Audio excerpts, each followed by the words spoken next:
Hi guys, welcome to Ajay TV. So ఈరోజు ఒక మంచి టాపిక్తో మీ ముందుకైతే రావడం జరిగిందనమాట.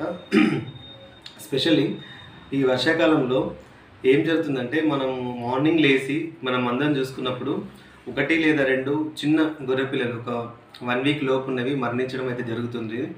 చాలామంది షెపర్డ్స్ అయితే ఈ ప్రాబ్లం అయితే చూసుంటారు. గొర్రెపిల్లలు అదేవిధంగా మేకపిల్లలు కూడా మరణిస్తాయి.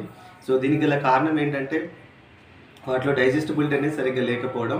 దానికి కారణం ఏంటంటే, పాలని డైజెస్ట్ చేసేటువంటి లాక్టోజ్ అనేటువంటి ఒక ఎంజైమ్ అని కావాలి, అది ఉండదన్నమాట. లేదంటే తక్కువ ప్రొడ్యూస్ అవుతుంది. అలాంటి సందర్భంలో ఏమవుతుందంటే, పాలు అనేవి తాగిన తర్వాత శరీరం లోపలికి పోయిన తర్వాత డైజెస్ట్ కావు, పాలు అలానే ఉంటాయి. దాని పొట్టలో ఉన్నటువంటి యాసిడ్స్ వల్ల ఆ పాలు అనేవి గడ్డలు కట్టి పెరుగులాగుండి పశువుకి అదే ఆ దూడకి కడుపుబ్బి మోషన్ పోక మరణించేటువంటి అవకాశం ఉంటుందన్నమాట.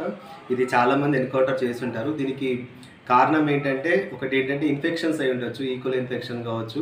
రెండోది ఏంటంటే, ఇప్పుడు నేను చెప్పిన కదా అలా ఎంజైమ్ అనేది లోపంగా ఉండడం వల్ల అనమాట. సో దీనికి మనం ఏం చేయాలంటే, జనరల్గా మేము ఇచ్చేటి ఏంటంటే నియోడాక్స్ పౌడరు, అదేవిధంగా కార్బోనేటివ్ మిక్చర్ని అయితే మేము ఇస్తుంటాము.